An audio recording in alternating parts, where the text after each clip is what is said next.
The moment the network disconnected, I finally understood the CAP theorem. It's not just some abstract theory you memorize for an interview. It's a real, tangible choice you have to make, often in a split second, when your system is on the line. Today, let's break down this fundamental law of distributed systems in a way that actually makes sense. So, what exactly is CAP? It's an acronym that stands for three guarantees you wish you could always have: consistency, availability, and partition tolerance. First up is consistency, or more specifically, strong consistency. This means that every time you read data from any part of your system, you get the absolute latest, most up-to-date version. Imagine you post a photo on social media. Consistency ensures that everyone, everywhere, sees that new photo instantly. There's no lag, no seeing an old profile picture. Everyone sees the same thing at the same time. It's the single source of truth. Next is availability. This is pretty straightforward. It means your system is always online and ready to respond to requests. When you go to a website, it loads. When you try to buy something, the Add to Cart button works. Your service is available, operational, and not showing you a dreaded error message. It's always ready for business. Finally, we have partition tolerance. This one's a bit trickier. A partition is just a fancy word for a communication breakdown between different parts of your system. Think of your application running on multiple servers, or nodes, in different data centers. If the network connection between two data centers fails, that's a partition. Partition tolerance means your system can continue to operate even when these communication breakdowns happen. It doesn't just crash and burn because two parts can't talk to each other. Now here's the kicker, the core of the CAP theorem. In a distributed system, you can only pick two of these three guarantees. You can have consistency and availability, or consistency and partition tolerance, or availability and partition tolerance, but you can never, ever have all three at the same time. And why is that? Let's use a simple metaphor. Imagine we run a logistics company with two warehouses, one in New York and one in Los Angeles. These warehouses need to keep their inventory ledgers perfectly in sync. The communication link between the two warehouses is our network. Partition tolerance is our ability to keep operating even if the communication line goes down, say due to a storm. Consistency means both warehouses must have identical, synchronized inventory ledgers before processing any new shipment.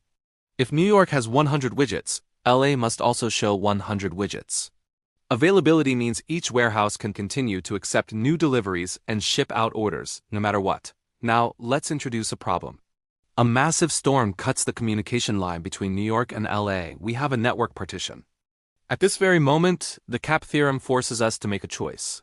Do we choose consistency and partition tolerance, ACP system? If so, we acknowledge the partition and decide that consistency is non-negotiable. The New York warehouse receives a new shipment of 50 widgets. To maintain consistency, it must update the LA ledger before it can officially add them to its own inventory. But the communication line is down. It can't reach LA, so what happens?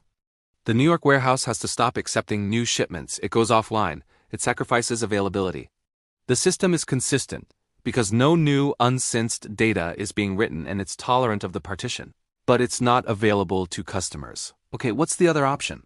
We could choose availability and partition tolerance, an AP system. When the storm hits and the line goes down, we decide the most important thing is to stay open for business. The New York warehouse gets that shipment of 50 widgets. Even though it can't tell LA about it, it accepts the shipment and updates its local ledger. New York now shows 150 widgets, while LA still shows 100. The system is available, it's tolerant of the partition, but it's no longer consistent. We have a temporary data conflict. We're prioritizing uptime over having perfectly synchronized data at all times. So, what about choosing consistency and availability, ACA system?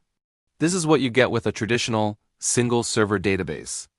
Everything is on one machine, so it's always consistent, and as long as that machine is running, it's available. But what happens if the network connection to that single server goes down? The whole system is unavailable. It has zero partition tolerance. The moment you distribute your system across multiple nodes to make it more resilient, you introduce the possibility of a partition, and you're immediately forced back into the CAP trade-off. Here's the most crucial insight that many people miss. Network partitions are not a hypothetical. They are a fact of life in any distributed system. Cables get cut, routers fail, data centers lose power. You can't just wish partitions away. Because partitions will inevitably happen, you must design your system to be partition tolerant. This means the real-world choice isn't among CA and P. The real choice is between consistency and availability when a partition occurs. This is where theory hits reality. As a developer or an architect, you have to decide. When the network fails, does your service stop working to prevent data inconsistencies, or does it keep working, even if it means dealing with potentially stale or conflicting data later? Think about it. For a banking system, you would absolutely choose consistency over availability. You cannot tolerate a situation where a withdrawal is processed, but the balance isn't updated everywhere, allowing a user to withdraw the same money twice. You would rather the ATM go offline for a moment than have the bank's ledger become inconsistent. That's a CP system?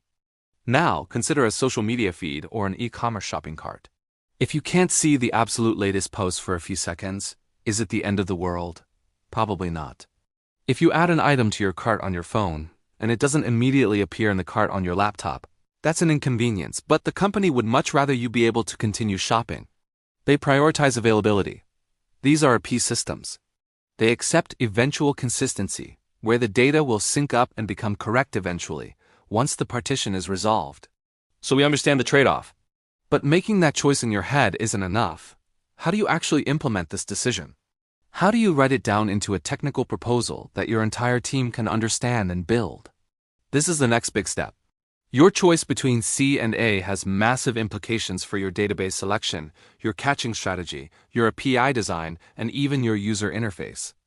If you choose an AP system, for example, your UI might need to inform the user that their action is pending or that the data they are seeing might be slightly out of date.